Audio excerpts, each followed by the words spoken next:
তো বন্ধুরা, আগের ভিডিওয়ে আমি শেয়ার করেছি প্রভু রামচন্দ্র মন্দির থেকে কিভাবে আমাদের বাড়ি এলেন বা আমরা কিভাবে প্রভুকে নিয়ে এলাম।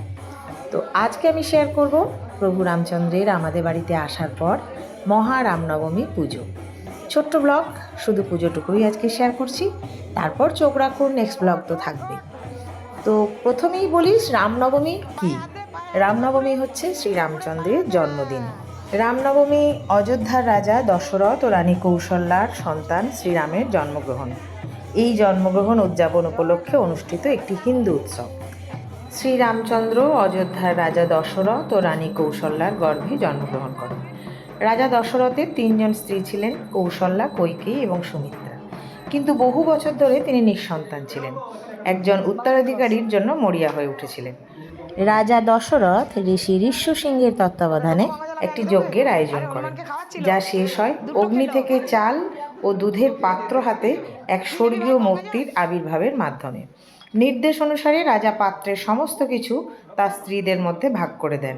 ফলস্বরূপ কৌশল্যা চৈত্র মাসের শুক্লপক্ষের নবম দিনে শ্রীরামচন্দ্রের জন্ম দেন, যা আজকে রামনবমী নামেই পরিচিত। শ্রীরাম শ্রী বিষ্ণুর 7ম অবতার, ভগবান বিষ্ণুর মানবীয় রূপের প্রাচীনতম অবতার। এই পবিত্র দিন শুক্লপক্ষের নবম দিনে পড়ে। হিন্দু পত্রিকার চৈত্র মাসের নবম দিন। চৈত্রের 9 দিনে বসন্তের নবরাত্রি পালন করা হয়। রামনবমী সবচেয়ে গুরুত্বপূর্ণ হিন্দু উৎসবের মধ্যে একটি। তো চলুন আজ আমরা আমাদের বাড়ির রামনবমী পুজো কত সুন্দরভাবে অনুষ্ঠিত হয়েছে সেটা একটু দেখে নিই।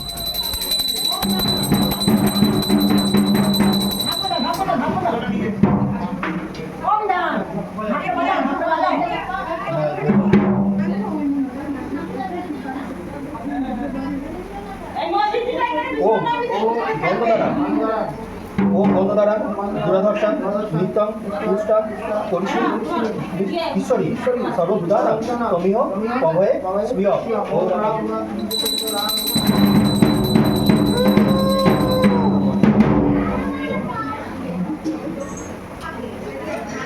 আর আমাদের এই রামনবমী উৎসবে বছরে একবার অঙ্গরাগ হয় প্রভু শ্রীরামচন্দ্রের এবং মা সীতার।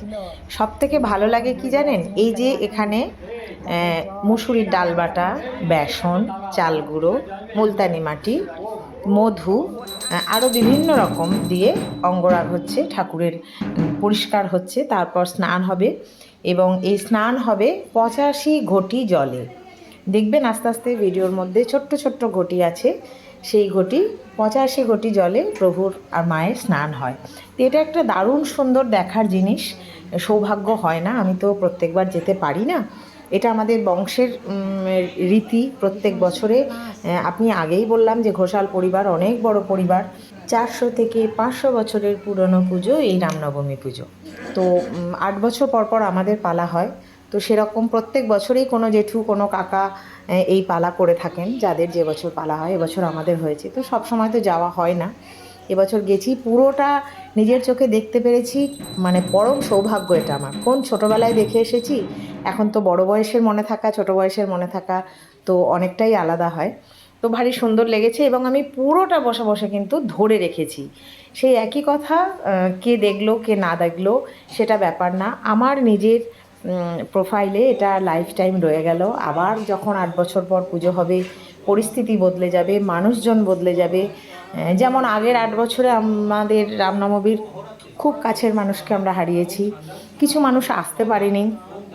তো সেই জন্যেই এগুলো ওই যে বিজ্ঞান যখন দিয়েছে একটুখানি ধরে রাখার চেষ্টা আর কি। আবার 8 বছর পর কোথায় কে কিভাবে থাকবো, কিভাবে রামনবমী হবে আমরা জানি না।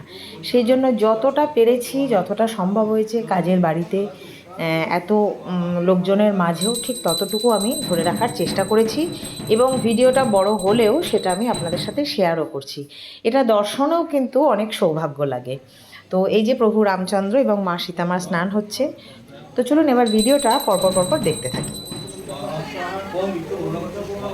ओम अहोरात्रे गच्छ स्वाहा ओम छांदांसि गच्छ स्वाहा ओम दापावती गच्छ स्वाहा ओम सोमं गच्छ स्वाहा ओम जोगं गच्छ स्वाहा ओम नवदीप गच्छ स्वाहा ओम अग्नि वैशाख गच्छ स्वाहा ओम नमहे ददातु गच्छ स्वाहा ओम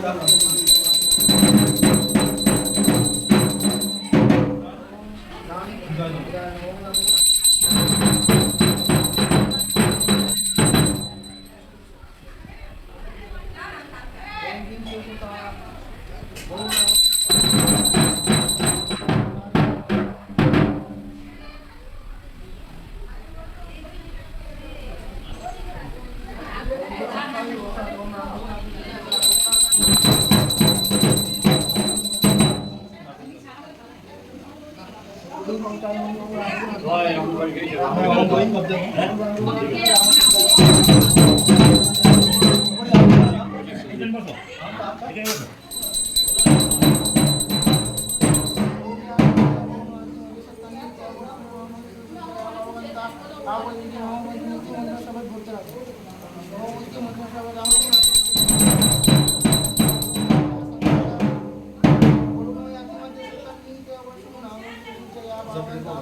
सरस्वती तोयन सम्पूर्ण सुरतने विद्या भ्रष्टा संचानी द्वितीय दर्शनतु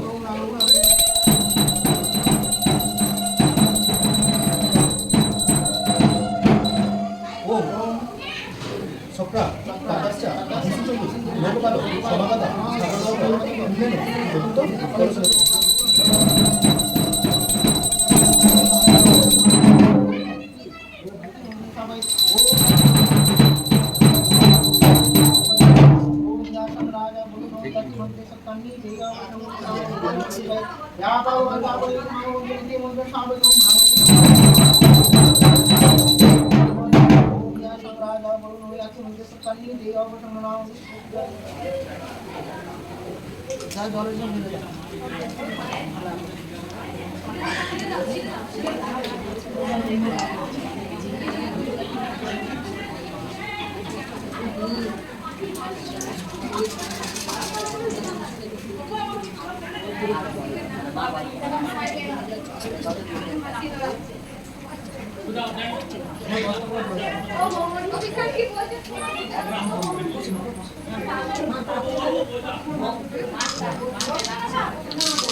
ओम समुद्रगच्छ स्वाहा ओम मंडलिकच्छ स्वाहा ओम सवितागच्छ स्वाहा ओम मित्रगुणगच्छ स्वाहा ओम अहोरात्रि गच्छ स्वाहा ओम छांदांसी गच्छ स्वाहा ओम दापाकुण्ड गच्छ स्वाहा ओम सोमम गच्छ स्वाहा ओम जोगम गच्छ स्वाहा ओम नवदीप गच्छ स्वाहा ओम ओमि वैष्णव गच्छ स्वाहा ओम नमः ददातु गच्छ स्वाहा ओम राम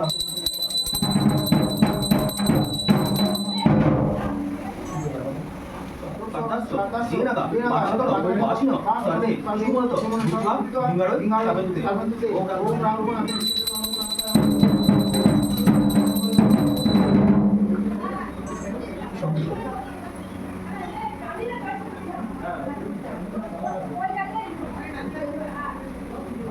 ओम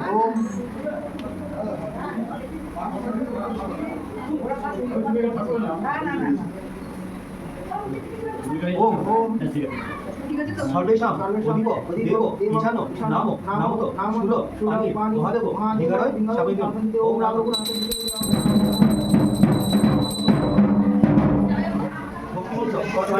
मेघामु द्वितीय परशुराम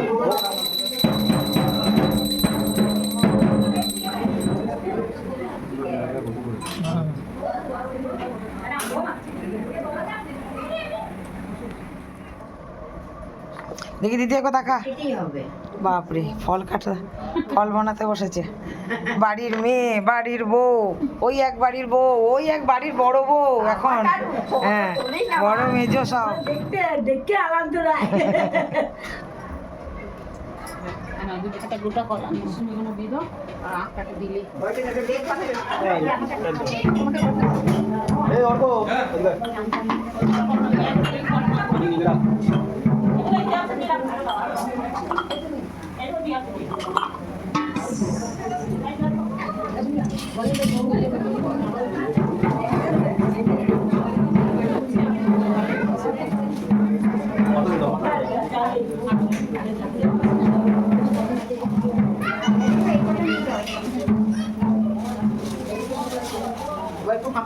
ও হ্যাঁ, ঠাকুরের বস্ত্র পরিবর্তন হবে, সব ফাঁকা করো।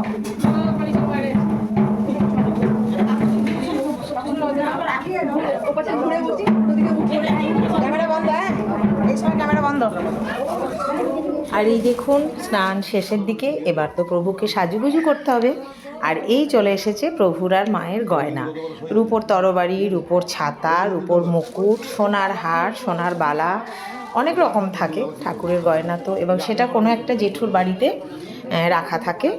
সেই জেঠুর বাড়ি থেকে আমরা যার যেরকম নবমী হয় পুজোর সময় সে নিয়ে এসে পরিয়ে আবার তার বাড়িতেই রাখা হয়।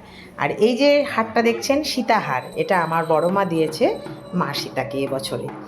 এরকম প্রত্যেক বছরই আমরা কখনো বিভিন্ন রকম মনোবাসনা পূর্ণ হলে প্রভুকে, মাকে তো বিভিন্ন ছোটোখাটো গয়না দিই, তো সেগুলো সব এক জায়গায় করা হয়, সব সময় তো পড়ানো হয় না। মন্দিরে থাকেন প্রভু, এই উৎসবের সময় প্রভুকে একদম সুন্দর করে সাজানো হয়।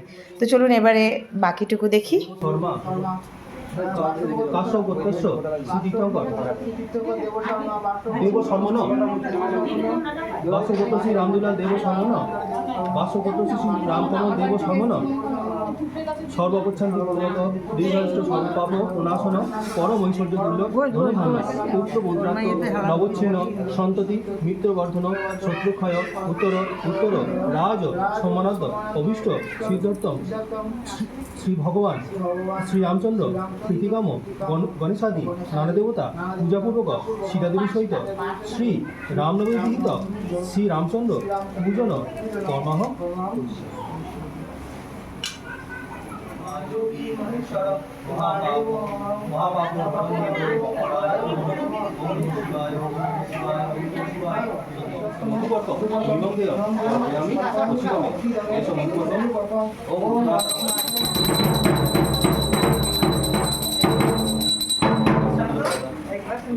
তো আমার প্রিয় বন্ধুগণ, আজকে এই পর্যন্তই থাক। আজকে আমি শেয়ার করলাম শুধু প্রভু শ্রী রামচন্দ্রের পুজো। এর পরের ভিডিওয়ে আসছে হোম। তো চলুন, কেমন লাগলো জানাবেন, ভালো লাগলে ছোট্ট করে লাইক দেবেন, বেশি ভালো লাগলে চ্যানেলটিকে সাবস্ক্রাইব করে আমার সাথে থাকবেন, আমার পাশে থাকবেন। আপনারাও প্রভু শ্রীরামচন্দ্র এবং মা সীতা মায়ের কৃপায় ভালো থাকুন, সুস্থ থাকুন, আনন্দে থাকুন, সব সময় ভালোবাসায় থাকুন। আর অবশ্যই আমার সাথে থেকে প্রভু শ্রীরামচন্দ্রের রামনবমীর ভিডিও পরের পর দেখতে থাকুন। জয় শ্রীরাম।